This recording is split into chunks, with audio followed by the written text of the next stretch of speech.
What's going on, ladies and gentlemen? My name is Dillard. Coming back at you with another podcast. Today's podcast is the Barnyard podcast number 26. We are doing this at 1:26 a.m. It would be 2:26 a.m. for you since you live in New Jersey on Yeah, but the August the Yankees keep 30th. me up all night, so it's okay. Yeah, I'm gonna have drinking issues. I'm gonna develop I wish some this was vodka. basically like that. That's a good source. That's a good I got source. Don't vodka don't over waste there. it either. It's good and it's expensive, so don't waste it. I hope you guys are doing okay. We're having a struggle. So we have two very important topics to talk about tonight. And Hmm. this might be the first time that we really get outside of the comfort zone of our own heads because we have some frustrations that we want to express. Me specifically with two catchers, and then John specifically with a Mr. Well, one and a half catches. With a Mr. Andujar at the hot corner. Mhm. So And Aaron Boone getting hatred for no reason. Trust me, we got a lot to talk about. that too. We're gonna hit it hard. We're gonna hit it very hard, and we're not gonna hold anything back. Like, we're just gonna be straight up honest with you guys. We're not gonna Yeah, sugarcoat any of this. We're just gonna break out the straight words. with the facts, no BS. So let's hop right into this. So first off, please, Lord, give me strength. Give me the strength that I need, Gonna need because it. some people on Twitter really annoy the living hell out of me, in a sense that I think that they have no idea what they are talking about. Yep. And the reason that I say that, let's dive into this discussion that happened on Twitter the other day. Gary Sanchez versus Erik Kratz. Yeah. What the hell are we doing? Why is Doing- this even a debate? I shouldn't even have to sit here with a podcast with you, John. I shouldn't No. even have to constantly defend this guy on social media. Like, okay, why were we having this debate in the first place? It was dumb enough the previous seasons that people constantly were having a debate between Romine and Sanchez. Oh Like, yeah. that made no sense alone. But now you're going with Kratz versus Sanchez? Are you Yeah. kidding me? I Do specifically remember the postseason last year, or maybe it was a year before that, when people are like, "Yeah, let's put Romine at bat. This Sanchez guy, he can't do anything. Let's let Austin and Romine with zero postseason plate appearances. Let's let him hit in the playoffs." Like, come on, are you kidding me? What is that? All right, so are you ready for me to just lay down the fire, John? I'm I'm ready. just Hit going me to with go it. one by one You by got it. one by one, and I'm just going to shut down every key point that people have had to throw Wrap it. against me Ready to on go. Twitter, because I'm tired, I'm done, I'm just done. I'm literally so sick of You're keep on defending this guy. It's so ridiculous that we're even having this discussion. So, first off, let's hit it off, because I'm done. I'm just going to completely blurt everything out right now. Yep. So, Gary Sanchez from 2016 to 2020, okay? First in home runs, fourth in RBIs, first in slugging, first in OPS, first in WOBA, first in WRC plus, and fifth in F4. Those stats alone would signify that he is at least a bare minimum top 5 catcher in the league as far as offensive production is concerned. Correct? Would you Now, agree with that? is that among catchers or is that among everybody? That's among catchers. That's among qualified catchers. What do you qualify catchers with? Is that games played at catcher position? Does that Basically, include- basically plate appearances. How many Okay. plate appearances? I So would like larger absolutely plate agree appearances. with the statement that this Sample guy size. has a knack for hitting, and he just hits into bad luck, and he just can't beat a shit to save his life. It sucks. Like, the guy hits baseballs. I swear, I think the moment for me was, I think he's playing the Athletics, and Gary Sanchez hits a ball 123 miles an hour off the bat, straight at the left fielder. Almost took the guy's head off because it came up on him so fast. Like, this dude could not buy a hit. It just so happens to be the fact that you just see the worst of it, that you just forget about the good moments. Like, the guy last year, 35 home runs, broke the Yankee record for home runs in a season last year, and everybody wanted to trade this guy for Real Muto and a bag of peanuts. Come on. So there's that, which is a very tiny portion of what else I'm going to say here. So also, Gary Sanchez in 2019, because there were some people that were claiming, oh, it's only because you're including that Gary Sanchez had some good years in 2017. Well, let's go ahead and take a step back and see what he did last year. So in 2019, among hitters with at least 400 plate appearances, so a good portion sample size, I would say, he That's was not even qualified for batting titles. That's like, you need 500 to qualify for batting titles. That's a big net of players right there. 400 plate appearances is a lot. So in that margin, He was first in home runs, That's third in really good. third in RBIs, second in slugging, third in OPS, third in WOBA, fourth in WRC plus, and sixth in F4.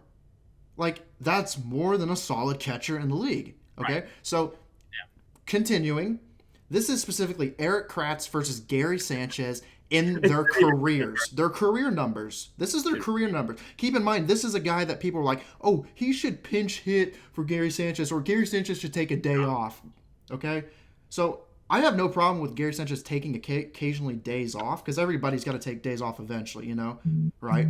Unless you're Pete Alonso from last year, played pretty much the whole season. Yeah, I swear he played 159 games last year, which is unbelievable. Like, I can't believe it.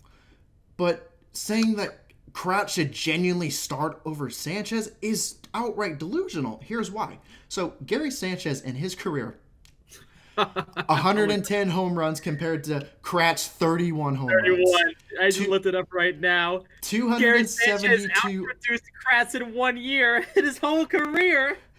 Sanchez 272 RBIs to 102 RBIs. Sanchez 240 average to 208 average. Sanchez 324 OBP to, here you go, 255 OBP. 508 slugging to, guess what, 356 slugging. 832 OPS to 611 OPS. 349 WOBA to 264 WOBA. 119 WRC plus to 63 WRC plus, and an 11.4 F4 and a 3.4 F4. Why? Oh my Why God. is this being a thing that's disguised? Why? I don't understand it.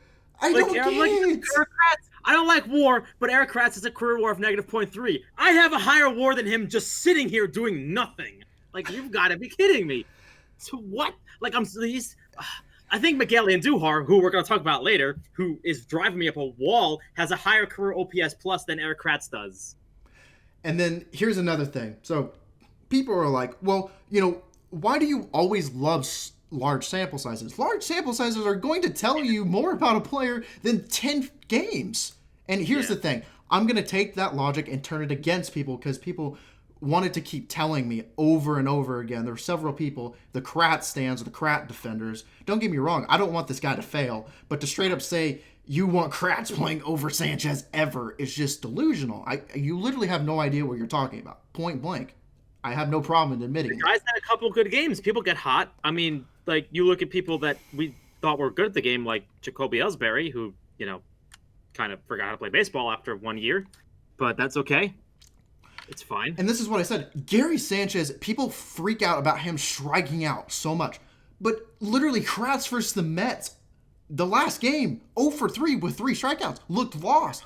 He had some of the most ugliest swings I've ever seen.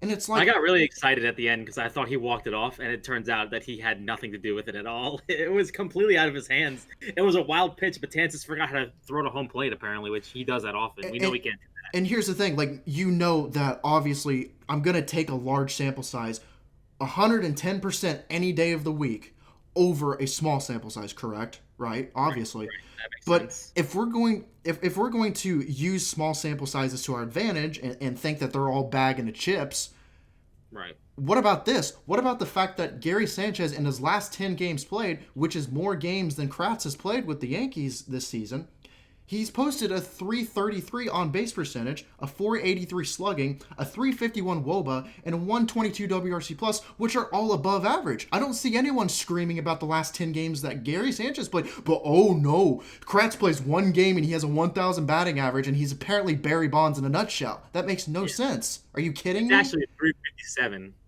It's like 357 batting average. so, I mean, look, this is a person who he has 1 good game and you guys will forget about it. Like, Gary is a guy that will just run into one and everyone will forget about it instantly. His numbers are not that bad. I mean, so what? Batting average is an antiquated stat. He has 5 home runs and 10 hits. That's a pretty good slugging percentage. He has an okay on base percentage. The only reason he scored 8 runs with like a 333 because no one behind him has hit him in. These people just don't want to pitch to him. They let him walk because they think he'll hang himself. I don't care about strikeouts. I really don't. I'd rather him strike out than hit into a double play. I've said every that day. so many times, and people are like, well, what if the Because you hit, know he's going to hit a double play. people are like, what if the hit turns into a base hit then? And it's like, I don't care. At the end of the day, it doesn't matter. I don't want the guy to ground into a double play. I want the guy to strike out 110% more times than ground into a double play. Like that shouldn't even be common sense.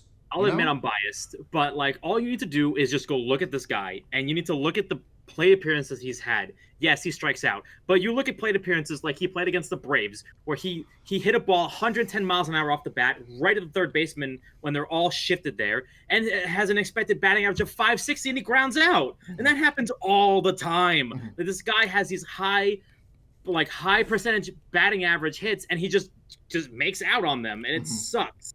Like, I don't know how you correct this, but the guy just for some reason hits into the shift at a crazy amount. I think that he'd be better if he just took everything to right center. I think that would fix him, but he just doesn't do it.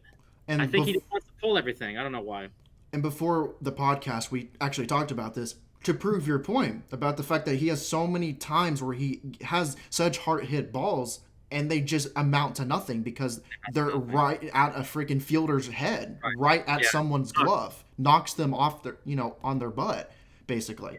But how I wanted to prove this was Gary Sanchez, in terms of barrel percentage, which you can explain this a little more if you want to, but Gary Sanchez in 2018 was in the top 5% for barrels.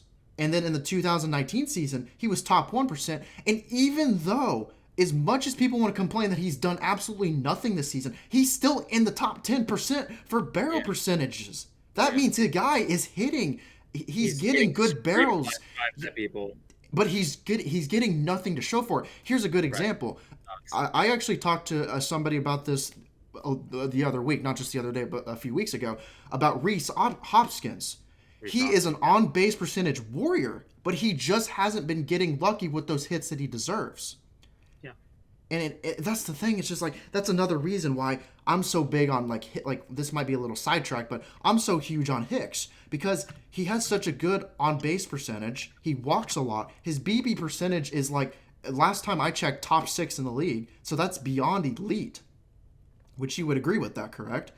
Yeah. Getting on base is very important. And that's why I brought up the Hoskins incident, because the guy is elite with his on base percentage. He gets on base. He's getting he's barreling the ball up, and they're just not going into the places that he needs to get them, and he's not getting into the open gaps in the outfield or open gaps in the infield. He's just hitting them straight at people. That's exactly what Sanchez is doing right now. He's just getting these good solid hits and nothing to show for it.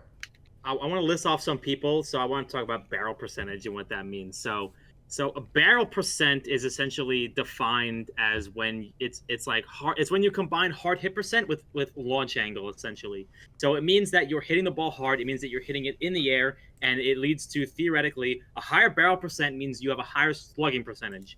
So you talk about the people right now in the league who have the highest barrel percent, like per at bat, per plate appearance. You've got people on this list, top 5, like Tatis, Eloy Jimenez, Jorge Soler. You've got Juan Soto is 12th, Matt Chapman 13th, Luke Voigt 14th, Aaron Judge 17th. You've got these people who Mike Trout's 24th, Joey Gallo 25. Like, these people are killing it. Like, so you know these names because you hear them all the time because they're hitting home runs, they're driving in runs, they're crushing the ball everywhere. You don't want to be on, like, if you're a player and you have to play in against these people, your life is on the line when you're playing against these people. Like, I can't feel comfortable when Giancarlo Stanton is hitting and I'm playing in because there's a runner at third. I got to cut off the run at home. I'm not feeling comfortable. But essentially, I think that when you look at a player with a high barrel percentage per plate appearance, it means that you're hitting the ball hard. It means that you're making a higher slugging percentage swing. You're basically putting the ball in a position to have drive runners in or hit it over the outfielder's head, which we should want that. That's what we want. Nowadays, that's the way this game is played. It's not played off of singles. It's off of doubles in the cap and home runs right now. And that's the way it is nowadays. So I don't steal bases anymore because it doesn't matter. You hit it over the wall, you can jog home. It's okay. And here is a few last things before we continue to Andy Hart, because I'm very excited to see you get absolutely fired up like I've been getting fired up over this whole Kratz versus Sanchez debate.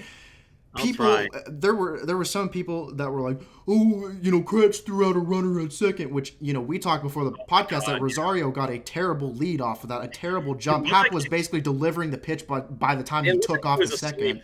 It looked like he was asleep. Like it looked like J Hap started his windup and he's just like, oh shit, I have to run. Like it looked Mm-hmm, like he just forgot that he was running. mm-hmm, Like he wasn't paying attention. mm-hmm, I don't know what he was doing. It looked like he wasn't sure. Maybe he missed a sign or maybe he was just daydreaming. But mm-hmm, like he's pretty quick. Like mm-hmm, anyone would have a tough time throwing him out. But for some reason, Erik Kratz made a great throw. mm-hmm, You don't have to be a great catcher to throw out a runner, but it mm-hmm. looked like he was basically out by 3 miles. Like he It didn't have wasn't a even chance. close. He didn't even Like, try. No, he no, was like, I literally tweeted that out, like when I tweeted the video, because I tweet like all the Yankees highlights. Yeah, I said really. literally Kratz didn't even have to try.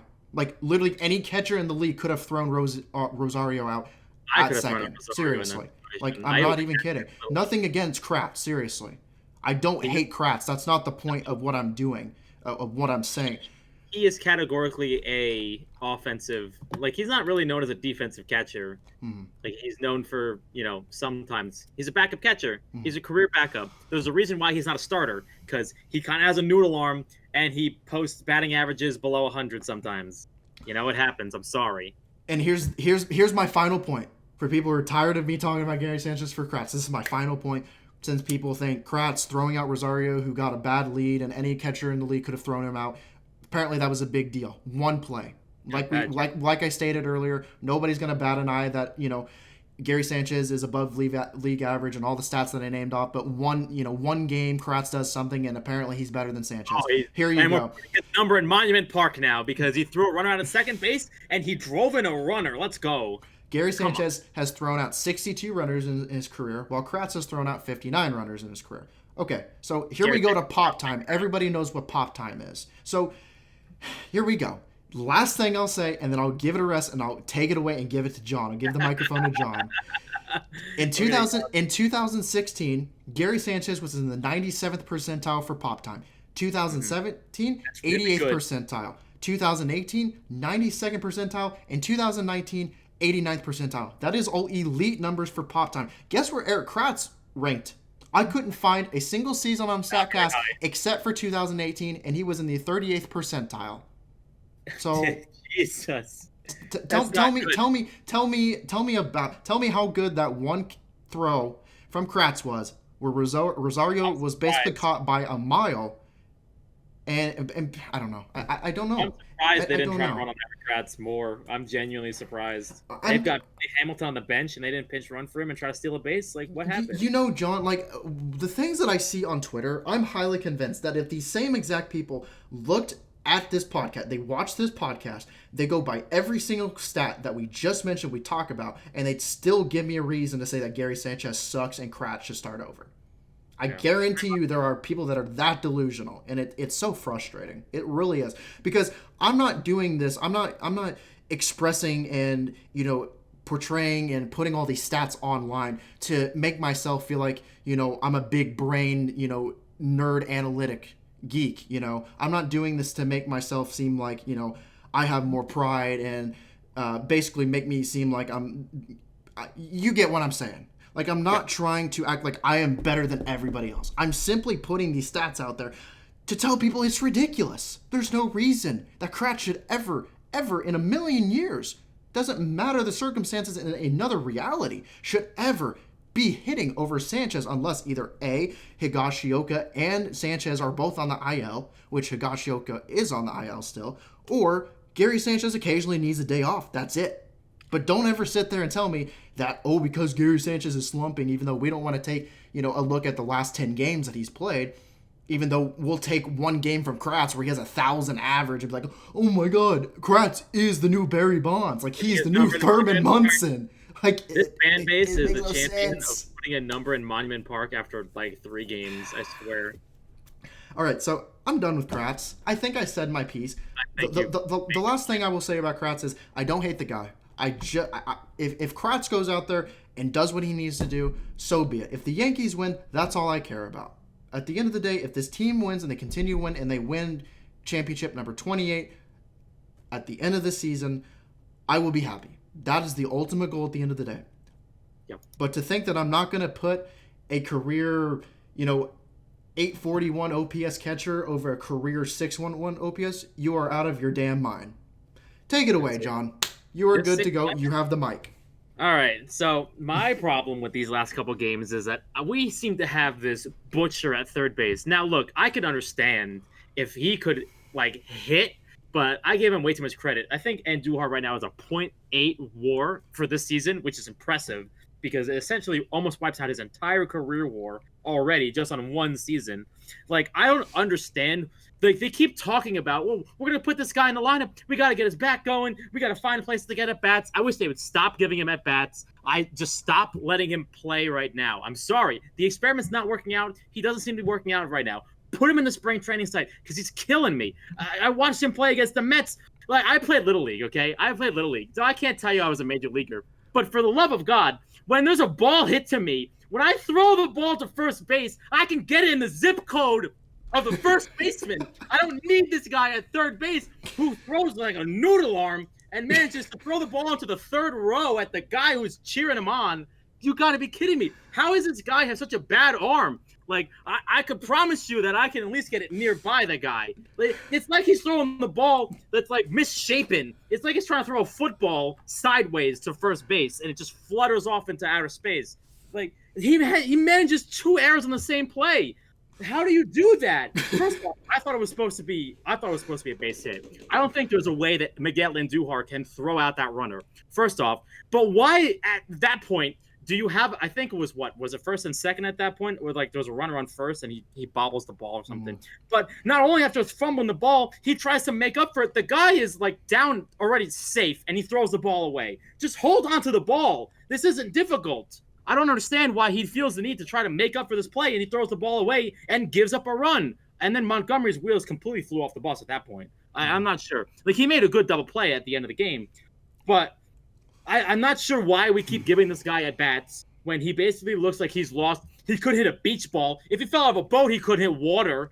I'm not even sure he could find water in the whole universe if he fell out of anything. I'm not sure what he's doing on this team right now. Everyone says, like I said, we need to give him at-bats. I don't want to give him at-bats. I'll put a goddamn plywood cutout at third and play better than this guy. Come on. You gotta be kidding me. I could do better. I'm sitting in a chair in pajamas. I could play better third than him. The days of 2018 are over. He didn't play well in 18. It's so upsetting. Honestly, though, I think people finally realized, though, that in 2018, as good as Andujar was, he greatly outperformed every expected number that he was supposed to have. It wasn't even close. It's 2020. He has a glove. People used to play without gloves in the early 1900s, and they did better. Gotta be kidding me. Yeah, I mean, you basically hit the nail in the coffin. I don't really have anything else to say. Catchers used to catch balls with their faces. I don't want to give the guy more. I don't want to give the guy at bats because he continues to fail at the plate. He looks completely lost. He looks like he's not a major league hitter. He needs to be sent down for obvious reasons, and he can't field. I don't want him playing, third base. I don't want him playing left field. I don't even want him playing the field in general. I don't even want him DHing. I don't even want him doing anything at this point because he's been performing so mediocre. He throws the ball so nonchalantly. He looks like he's trying to throw the ball underhand every time he throws to first base. It gives me a migraine every time he throws. Mm-hmm. It makes my back hurt when he throws. I don't know if this is a complication of the surgery. I understand he needs to get at bats. Can you put him at the spring training site or the alternate site or somewhere, please? I don't understand why we cannot put this guy down. I think they only called him up because they didn't want to get into a situation with his service time, because if they didn't call him up with the injuries to LeMahieu, then it would have looked suspicious and he would have had an arbitration case. Fine. Send him back down now. We don't need him anymore. I don't need this guy basically doing so poorly that he plays for the other team. He's literally playing for the other team. Mm-hmm. It's just...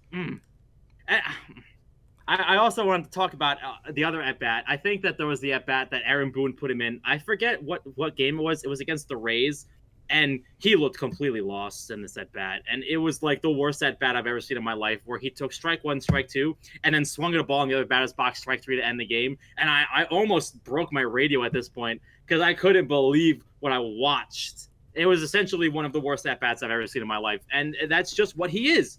Like he may have ability. He has this innate ability to hit these bad pitches, but I don't care if the ball is in a bad spot. Stop swinging at it. Like you have this innate ability to hit these bad pitches, but like you couldn't hit that pitch if you had a 4-foot long bat. Just let the ball go, or don't try. He's trying too hard, and that's the problem. He needs to get these hits. I think the only single I've seen him hit is like a bloop single and a single into left, and that's basically all I've seen at this point.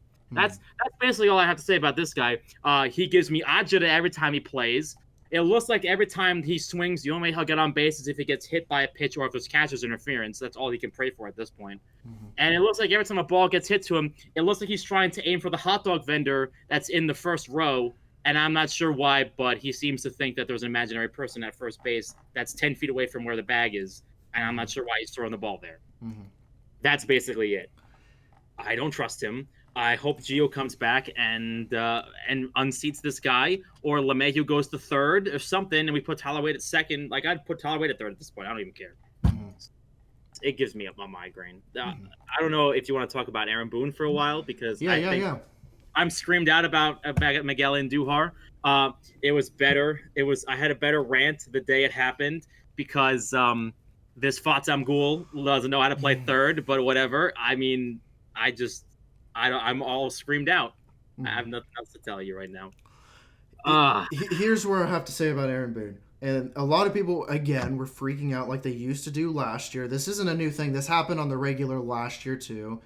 And it will continue happening as long as Boone or anybody else is a manager, because the Yankee fan base is notorious for freaking out over the littlest things. That's nothing new. That's been going on since the dawn of time, basically. But here's the thing. How can you sit there and blame Boone, but we're not going to talk about the offense and the fact that they only could muster up one run. Right, one run against a team of people who have ERAs so high you'd think that they were all AAA players. However, it took the Yankees. Made them look like they're a championship team. I swear to God, this bullpen of the Mets has given up more runs than I've ever seen anybody give up in the universe. Like, they made Baltimore's pitching staff last year look like fucking aces. And you've got these people to strike out 10 times against these people. Like, what are you doing? How do you not hit these people? These people can't pitch. And you can't score runs off of them. And that's in your own ballpark. That's the whole point I was going to make, because whenever I was watching the game today before work, literally, they had the Yankees offense against the Mets had scored one run in 8 innings. It took till the 9th inning for them to score their second run and walk the game off by a bases-loaded wild pitch to the backstop from Dellin Betances, who looked beyond shady. He was so bad. He looked awful. It took a wild pitch. Jordy Mercer got hit off of him. Like, what do you mean? Like, it literally took a wild pitch. A wild pitch walk-off for the Yankees to win this game. Who is that bat during the wild pitch? And it was Erik Kratz. Erik Kratz. I thought he had a sac fly and walked off. Meanwhile, my grandmother's been dead for 3 years. She could have walked off this game. They suck. And, like, that's the point. It's like, how are you going to blame Boone for an offense that hasn't done jack as of how many games now? What is this, like 8 or 9 games? The offense hasn't done jack, basically? Right. Come on. You've got to be kidding me. Like, you can't blame Aaron Boone for these losses. How about we blame the real people for these losses? I can name them. Their names are Chad Green, Adam Ottavino, Aroldis Chapman, and the lack of hitting by anybody who's not named Luke Voigt and Clint Frazier. That's it. Where's the rest of the team? They're lost. They're all at sea on the Castaway Island with Tom Hanks. Come on. And I stated this before the podcast. Somebody tweeted this out. On the 26th, the lead was blown by Chad Green. On the 28th, Chad Green. 28th, Aroldis Chapman. 29th, Adam Ottavino. They're getting the ball to their high leverage relievers with a lead. But why are we blaming Boone? This is going back to weeks ago when people were blaming Boone because they took Paxton out. You know, they were blaming him because they didn't take Paxton out sooner. But then, you know, they're going to complain now because J-Hab goes almost 8 innings. And then they complain because, you know, Adam Ottavino gives up a home run afterwards. And it's like, there's literally no middle ground. It's like every time, it doesn't matter if it's Chad Green who blows it. It doesn't matter if it's a starting pitcher or reliever blowing it.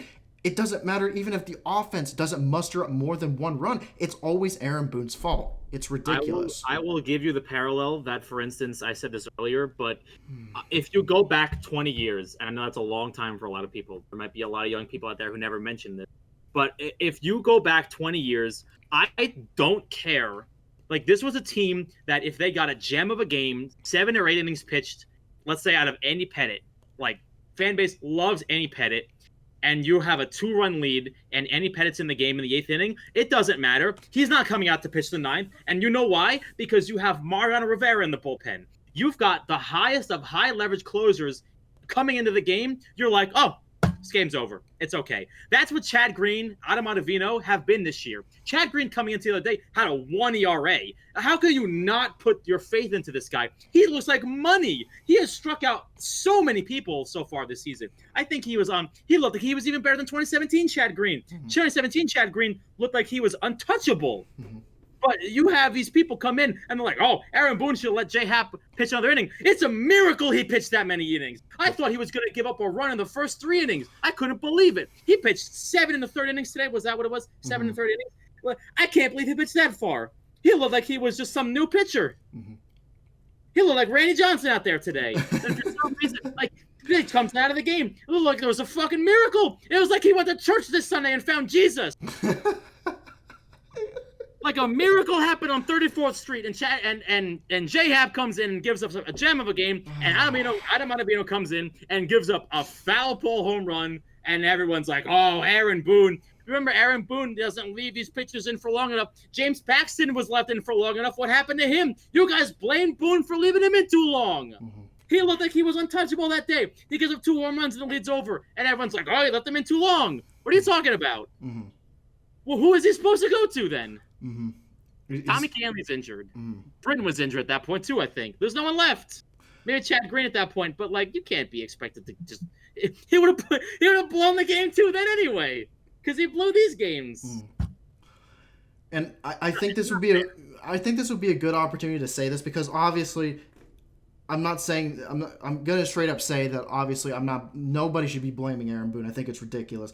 Obviously, the blame should be on Ottavino, Chapman, and Green. They just haven't gotten the job done recently. There's no ifs, ands, or buts. They just haven't gotten the job done. It's even more too. Maybe not Adam Ottavino, because I've always had a problem with Ottavino in a sense that he walks way too many hitters, and he's paid the price for it on more occasions, more often than not. But as far as someone like a Aroldis Chapman or Chad Green, I expect him to come in and win the game. Yeah. But here's the thing. It's like, even though they've had a few, bad games where they've blown the game, it's fine. I need to stop seeing on Twitter that these guys suck. You need people. I don't get it. I'm tired. It's kind of like the whole Gary Sanchez thing sucks, even though he's been outstanding his career. And didn't he break? I can't remember the exact statistic, but he basically broke a record for most home runs as a catcher in a certain amount of time. Like, how are we complaining about something like this? It's kind of the same thing. It's like Chad Green has been, basically lights out. Yeah, he had like 1 bad series in Anaheim last year, but other than that, he was lights out. Aroldis Chapman was amazing. Britton was amazing. Canley was amazing, but they have 1 bad game, and the entire freaking Yankees fan base basically blows up in steam. It's like, stop. Think about what you're saying. Go check the stats. Go check the proof that says these guys do not suck, and then get back to me. It's just, it's ridiculous. The difference between Chad Green being good and being sucking is literally like 2 inches. Like, if that fastball to Alonso was a couple inches higher, we're fine. It's not a big deal. It just happened that he left it in the middle of the plate. It happens. You can't put every pitch where you want it, and it's going to get hit. Because Alonso's a good hitter. I'm sorry. He's a good hitter, and he hit that ball. But like, you can't. You want to see someone who sucks? Go across town and go look at Dellin Betances. Looks lost right now. Doesn't look at all like he's Dellin Betances. I remember Dellin Betances throwing 99 miles an hour with an 82-mile-an-hour curveball that broke the whole length of someone's body. Nowadays, he's throwing 92 miles an hour. He can't even throw to home plate right now. He looks so lost. It's just a mess. And on top of that, let me let you all in on a secret. The pitching decisions are not Aaron Boone. It is Joe Girardi 101 here. It is the front office telling him, hey, by the way, when you're at this point in the game and he's getting near, you should put the high leverage relievers in the game and let them do the job. I highly guarantee you that it's not his decision to let these guys go. Tanaka, not his fault. He probably said, I'll give Tanaka credit. He covered for Boone. It's not his decision, though. You have a one-run game, third time through the order. Tanaka's, like, batting average skyrockets. You need this game. You have Chad Green in the bullpen, who looks like he's untouchable right now, just happens to give up a bloop and a blast. It happens. That's baseball. They won the game. Good for them. I'm not blaming Boone. It's Chad Green. I'm not Chad Green. Who blew that game? Was that Chad Green? Oh, the one who gave up the 3-run homer to Alonso? No, I'm talking about the one against the Braves when it was literally Estrada couldn't get the ball to first in time, and then it was a home run from Freddie Freeman. Who was that? That had to have been Chad Green, because he did blow a lead against the Braves. That had to have been Chad Green for sure. I can't blame Boone for this. I'm sorry. You take Tanaka out, it happens. It's not his decision. The front office tells him it's a one-run game. We don't like our pitchers pitching third time through the order because the analytics tell us it's not a good idea. And honestly, it's a good idea. The only time you notice it doesn't work is when it blows up, which is what happened. It happens. I'm sorry. The reliever who came in had a bad day. It happens. He's in a rough spot right now. He'll get through it. Do you know how he gets through it? He pitches through it. That's how he gets through it. I'd rather us lose games now than lose games in October. I'm sorry. It's not Boone's fault. It's the front office telling him about the analytics, third time through the order, put the high leverage guys in, face the top of the order, and unfortunately, the Braves have good hitters, and they hit our relief pitcher. It happens. I'm not going to blame Boone for taking a pitcher out of the game, because unfortunately, if you leave him in the game and he gets hit, guess what? Everyone's going to complain he left him in the game too long. And I mean, here's the thing, though. Like, people don't want to admit that, since becoming the Yankees manager, he has a 624, win-loss percentage. Guys run 200 games in 2 seasons, but yeah, he sucks. He sucks. He led this team, who is a Civil War triage unit through the year last year, and you guys want to tell him he won 104 games with nobodies. Literally nobodies. No one knew who Gio Urshela was last year. Gio Urshela couldn't find his way out of a paper bag last year. He looks like Miguel Andujar did this year, except he had a glove. But he made him look like he's an all-star, and the hitting coaches – They worked with him, and it did a good job, and he turned into an all-star. He did a tremendous job last year with literally nobody. And that was kind of the whole theme last year. Him, and then, Mike Tauchman kind of came out of nowhere. Which Mike Tauchman. And then traded him for a bag of balls and a hot dog with ketchup on it. And then Mike Ford came out of nowhere. And then you also had Estrada come out of nowhere. And then shitless this year. Don't bring up Mike Ford. And then God. You also had Wade last year. It's just like, come on. It's like, why? I will never understand the Boone game. Terrible at bat this year. Mike Ford looks lost. Like, this guy had his third walk today. I almost tore my shirt off because he had a third. He has so many strikeouts. Like, I can't even believe it. I've seen Mike Ford strike out on third pitches, and he makes this stupid face. He's like, oh, I struck out. And I'm like, stop looking at strike 3 and swing the bat. Come on, put the ball in play. Do something. Don't look at strike 3. Swing at it. That's your job.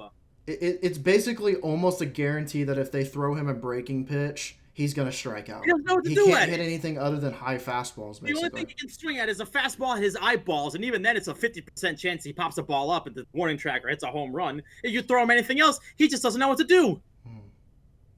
Looks like a 5th grader trying to do algebra at the home plate. Like, what are you doing? So, is there anything... You pretty much got everything off your chest, but is there anything else you want to talk about real quickly? We have a 2-game series tomorrow, doubleheader. Devi Garcia's pitching and Michael King is pitching. So Devi Garcia kind of scares me. I feel like he's one of those pitchers like Jay Happ. He doesn't have the power to get out of a situation. Like, if he spots, he's gonna get hit. He needs to be on his game. He's kind of like a finesse pitcher with like a good curveball. Like, he needs to be on his game in order to succeed. Michael King needs to throw strikes because he needs to stop walking people. He suffers from Jay Happ syndrome, which he just throws too many. He gives up too many walks, and then he gets into situations where he has to pitch behind people, and then he gets destroyed. He needs to pitch ahead and put people away that way. That's good. Jay Happ pitched ahead today, had people everywhere. They didn't know what to do because he threw strikes. He attacked the zone. He was aggressive. He was deceptive, and he worked at a good pace. I'm trying to think of anything else I can scream about right now. I think it's almost guaranteed at this point. I will say that Luke Voigt's probably going to hit another home run. Luke Voigt. He's been on a tear, I'm man. gonna be honest. God bless Luke Voigt, because I heard Boone say he's playing through a foot injury and he's still raking right now. Like, this guy is a godsend. It's amazing. Everyone wanted to throw this guy overboard last year when he had the injury, and like, look at it. Like, if you bookend that injury with his production, you put him like a rolling 162 game scale. His numbers are crazy. Like, his numbers are shocking. I think in the last 162 games, he's played 162 games with us since he came here. I think he's hit 42 home runs with. I swear, like, he's hit that many home runs with us. Crazy production, been incredible. And yet people want to play Mike Ford, who basically is, if you give him anything other than a high fastball, he just said it in disgust. Yeah, that made no sense. That had to have been just a phase, because Luke Voigt, because like we talked about earlier with the whole Kratz thing, a lot of people just seem to give praise to people and turn them into the next Babe Ruth if they do good for 1 or 2 games. Because of a 10-game stretch. Yeah, exactly. But I wanted to point this out before we go off, because I'm going to give this guy as much credit as he deserves, because I freaking love Luke Voigt. I really do. I've been one of his biggest supporters ever since he got here. I've been a huge supporter of Luke Voigt. Great attitude. I love him. Love the guy. Among qualified hitters, all qualified hitters, Luke Voigt is second in slugging, was .713 slugging. Is that this year? Yes, right now. He's second in the league with a .450 WOBA, and he's second in the league with a 189 WRC plus. Here's a trivia question.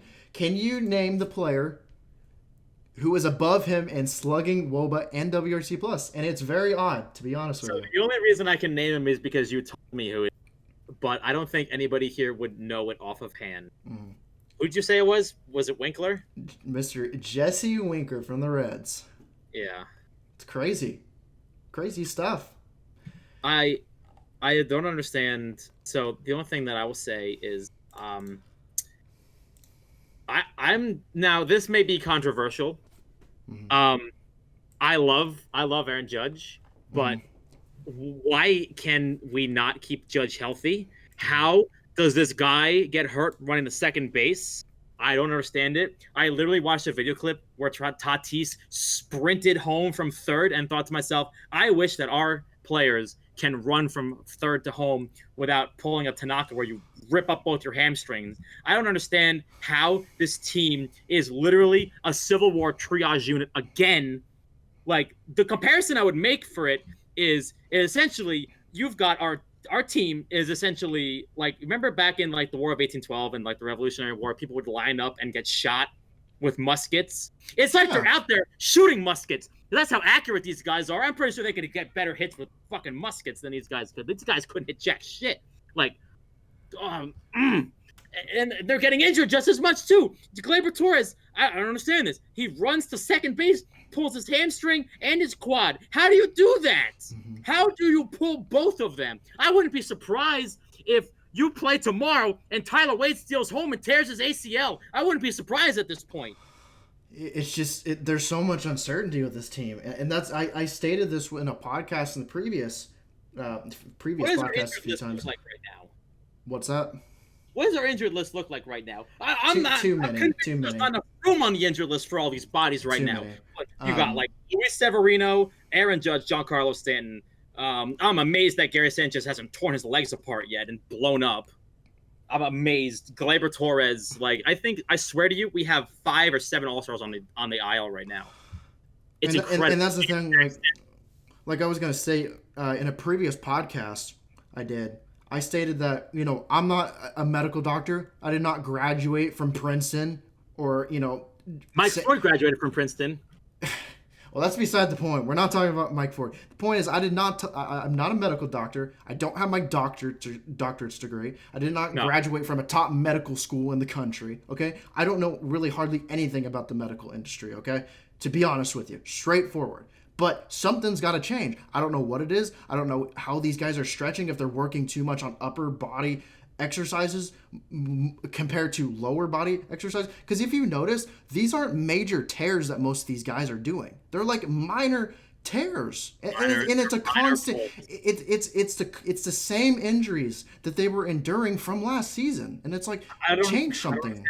I can't tell you why, but obviously something is amiss here with these people. because for some reason, and it's always the same injuries. It's hamstring pulls, it's obliques, it's injuries that I didn't even know existed until I started watching baseball. I'm not sure what these people are doing in their off time, but something needs to change. We've changed the conditioning and strength staff, and you know what? That didn't help. So that's clearly not the common denominator. Something needs to change here. I'm not sure what is going on. I'm out of shape, but for the love of God, I can walk to my cabinet and get a snack without ripping up my hamstrings and tearing an ACL and being out for the season and getting surgery. Like, these people, I'm afraid getting off the bus one of these days, someone's going to miss a step and they're going to break their fibula and they're going to be out for all forever. I'm not sure what's happening with these people, but something needs to change. Like, Giancarlo changed, and that worked for about 5 minutes, and he got hurt again. I'm not sure what is going on, but that's a positive step in the right direction. Maybe the answer really is that these guys need to stop working out so much. I'm not sure, but I don't see anybody else struggling this hard with injuries constantly, and it's clearly within this team. Definitely. This is kind of a random question. I think this would be the last thing that we leave off because we're doing pretty good on podcast. The time we're actually at. I think we're fine, but it's just driving me crazy. Yeah, definitely. Just come on. And you've got three walking wounded in the lineup right now. You've got Voit with a foot issue. You've got LeMahieu, who has a sprained thumb, and you've got Gio Urshela, who has bone spurs in his elbow because that makes. Come on. So, this is the last thing we can talk about, just for a few minutes. Not go like crazy in depth unless you want to, of course. But completely unrelated to anything Yankees related. This is more just about the league in general. I actually tweeted this not too long ago too. Obviously Tatis is getting a lot of attention, and he deserves every bit of attention for every bit of reason. I shouldn't have to tell you why he deserves all the attention. He's good for baseball, point blank and simple. What a legend.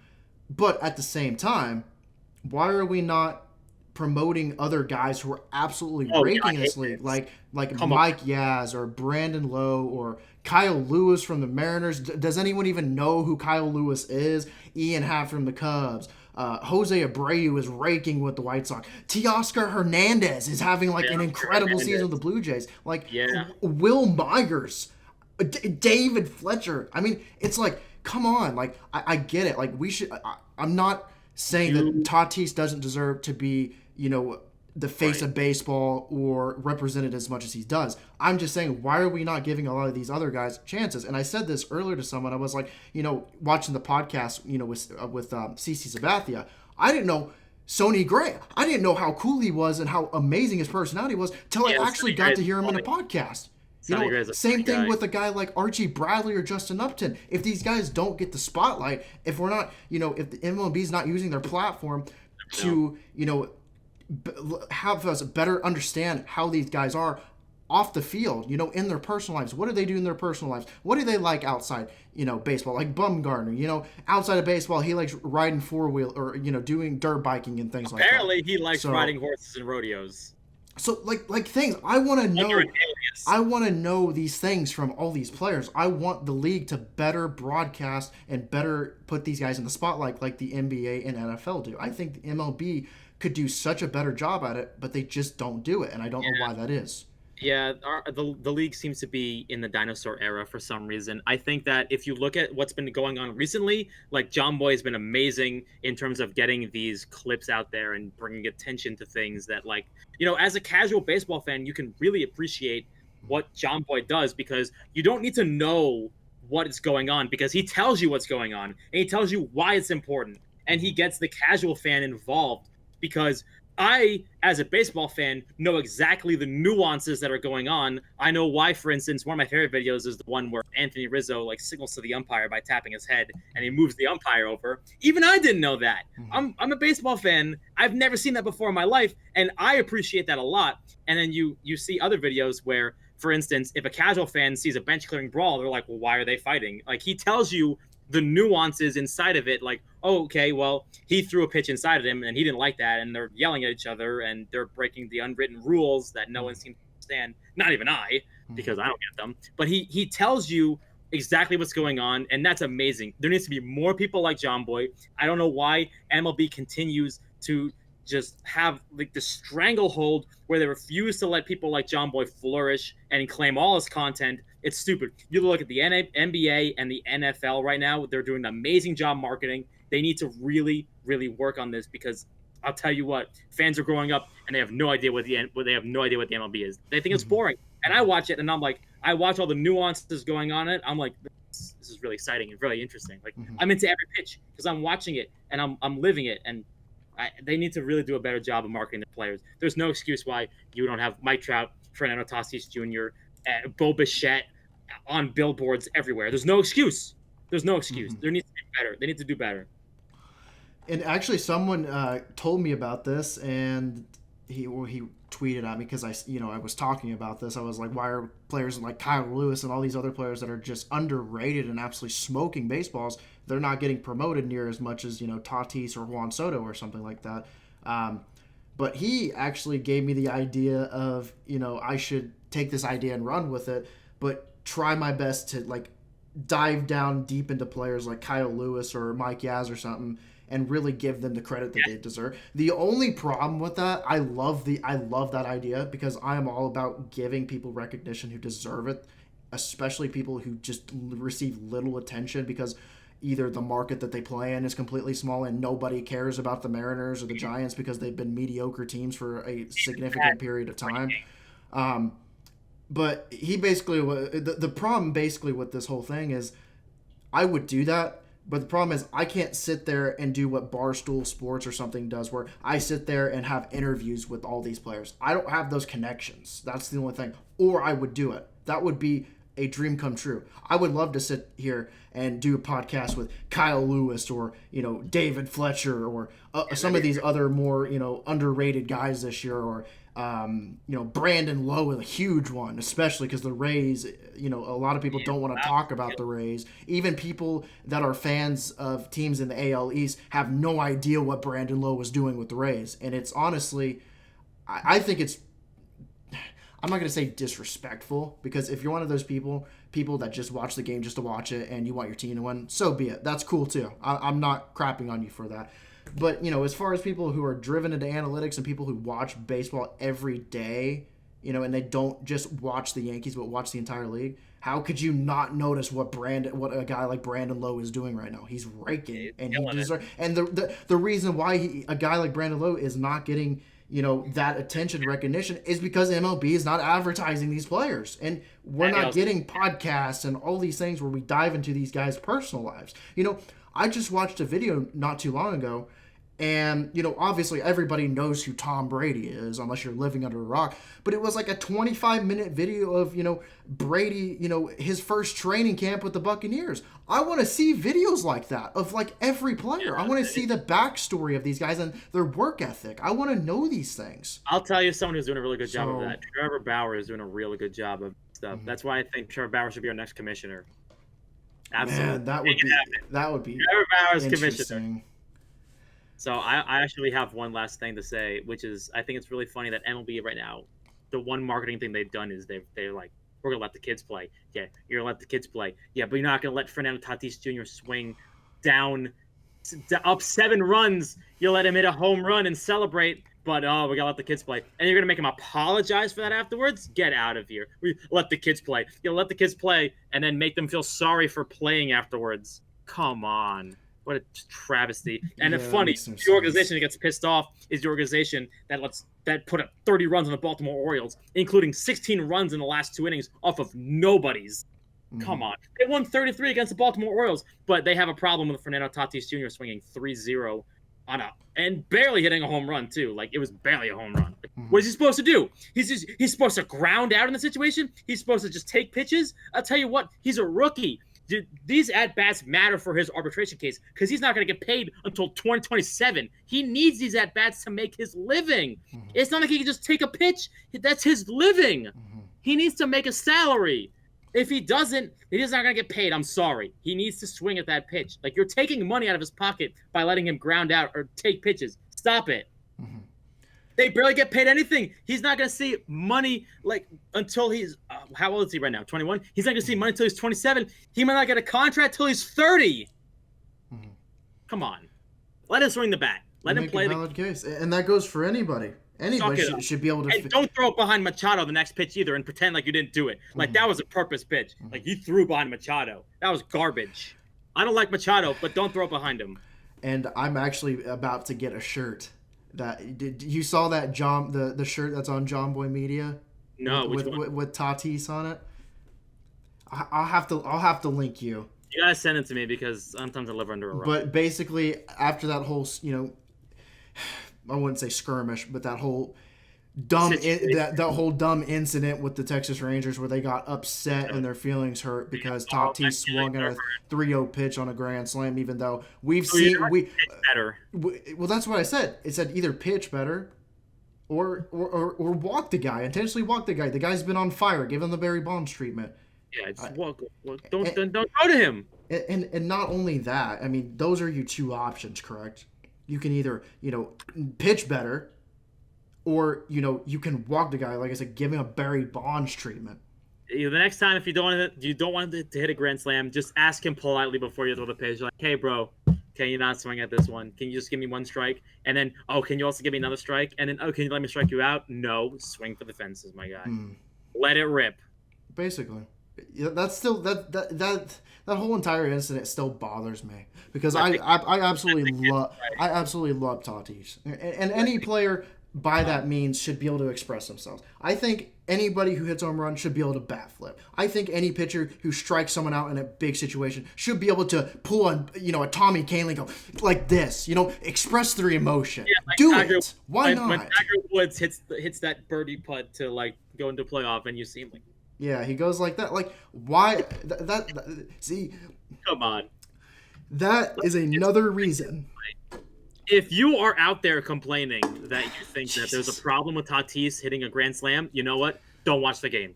Just don't watch. Don't watch. We don't want you as a fan. We don't want you. I want to see him play baseballs because he's the future. This is another point I could make up. You remember how, we were just talking about a few moments ago about how the MLB is doing a poor job at marketing their players? Yeah. Doing things like this, not allowing players to express their emotions like the NFL can. The NFL literally has full-on celebrations now, like duck, duck, goose after they score a touchdown. Right. The MLB can't. Nobody in the MLB can even do a bat flip without anybody getting their feelings hurt. It's ridiculous. It doesn't grow the game. It just hurts the game. That's what it does. Pitch better. Don't let the bat flip. Or if you're gonna be that upset, then don't pitch in the major leagues. Period. You are a grown man. You are a grown adult. Pitch better, or get over it. Those are your choices. That's all I can say. I'm in major leagues. I'm not going to defend pitchers anymore because of that. I'm tired. I'm sick and tired of pitchers being that group of people that have such a huge problem with players celebrating. I'm not sure how this became a problem. Maybe everyone grew up watching Madison Bumgarner screaming at people. I don't know how this became a problem, but I hate it. I hate it. These unwritten rules are stupid. Stop it. Yeah, we need to get rid of them. Sometimes you're not going to bunt up 7 or steal bases. Fine, I get that. But him not swinging at a pitch when he's playing for his living, that's stupid. Definitely. Give up an at-bat? Never give up an at-bat as a hitter. I don't care. It's better. Well, I think we talked about pretty much everything that we could talk about tonight, unless you have anything else. I pretty much have gotten everything off my shoulders and off my brain. I don't drink myself to sleep tonight. Yeah, I'm gonna sleep peacefully like a newborn baby tonight, knowing that the Yankees finally snapped their losing streak. Can you imagine if I told you the Yankees were going to go on a 7-game losing and the person who breaks us out of the winning streak is J Happ? Would you have taken that bet? I would have taken that bet. I would have been like Garrett Cole. But no, here we are. J Happ. J Happ, the Lord and Savior. Actually, no, the Lord and Savior is Dellin Betances throwing behind the backstop, letting Clint Frazier score. He is the Lord and Savior of the Yankees. I'm unpopular opinion. I don't know why you don't pinch run for Tyler Wade in this situation, but it didn't seem to matter. I'm just saying. Clint Frazier's fast, but Tyler Wade's faster. Unless maybe they were saving him for extras. I don't know. All right. Well, that's about it. All we've covered. We covered a good portion. I think we did pretty good getting the steam off. I feel better. I'm sure John feels better I too. bring up older games, or else I would have brought up the game against the Rays where Miguel and Mike Talkman. I would bring that up, but I feel like it's too old. I don't Alrighty. want to get more. I'm good. I need to relax and simmer down. It could have been worse. Alrighty. Well, that's about it from John and I. This has been another. Another losing streak. I'm gonna go off again. Yeah, we'll definitely see another rant from both of us if they happen to go on another 8-game or 7-game losing streak, whatever it was now. Can't even keep up with how many losses they had in a row. But this has been John and I doing another podcast. It was good to have him back. We'll definitely have him back on the show very soon, especially if the Yankees go on another losing streak. Yeah. But this has been another podcast, the Barnyard Podcast, number 20, 25, 26. I lose track anymore because we're getting to those numbers. I just completely lose track and forget which number we're on. But hope all of you had a fantastic night.